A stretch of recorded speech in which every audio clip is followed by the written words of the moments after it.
Então, a minha mãe mandou a gente para Vitória, no Espírito Santo. Aí lá em Vitória, a gente morava no bairro da Penha, no morro do bairro da Penha. A gente morava na penúltima casa do morro. Então, eram 365 degraus para chegar em casa.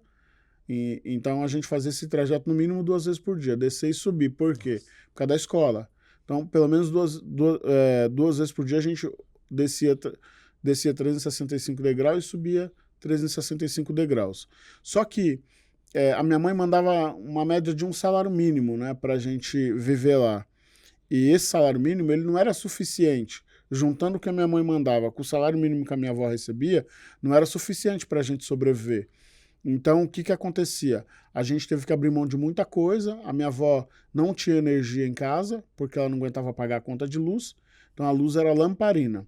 Minha avó era evangélica, daquelas evangélicas rígidas, de igrejas com doutrinas muito rígidas. Televisão já não tinha em casa. Então, a gente vivia à luz de lamparina. E para cozinhar, minha avó também não comprava gás, que gás também era uma coisa inalcançável. Caro. Aí a gente cozinhava no fogão a lenha. Minha avó fazia fogãozinho a lenha, a gente cozinhava no fogão a lenha. Então isso fazia com que a gente tinha que, sei lá, pelo menos 1, 2 vezes por semana, sair do morro e percorrer 4, 5, 6 quilômetros para os bairros que estavam se desenvolvendo naquele período, subindo prédios e etc., para pegar restos de madeira das obras, fazer fechos de lenha e sair indo para casa para poder ter madeira para queimar no fogão. Uhum. Então, a gente aprendeu a fazer rodilha, a gente carregava fecho de lenha. Então, era minha avó. A minha avó tinha 1,30 m, 1,40 m de altura, pequenininha. O nome dela era Alexandrina, mas o apelido dela era Dona Nenzinha. Todo mundo no morro chamava ela de Dona Nenzinha. Dona Nezinha. Dona Nenzinha. Que ela era pequenininha, Uhum. de nenenzinha. Uhum. Então era minha avó pequenininha na frente e aquele bando de crianças atrás dela ali, cada um com um fechinho de lenha, né? E, tipo então, umas formiguinhas subindo no morro. Umas formiguinhas subindo no morro, exatamente, era isso. E lá no morro também não subia água, onde a gente morava, era muito alto, a água não chegava, não tinha força, não chegava.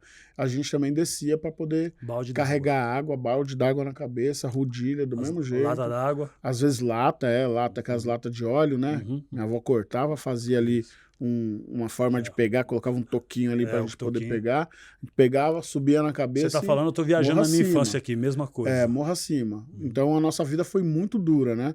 Por isso que eu digo que a ouvidoria foi difícil, foi dura, mas a vida foi dura também, né? Você já estava, vamos dizer, calejado. Calejado. Então, isso fez com que eu, por exemplo, morar num lar dirigido por mulheres, né? Todas as minhas referências anteriores eram mulheres, porque, como eu disse, eu sou o quinto, mas as 4 anteriores eram mulheres. Aqui em São Paulo, minha mãe, mulher. Lá no Espírito Santo, minha avó, mulher. Então, com 7 anos de idade, eu sabia fazer comida.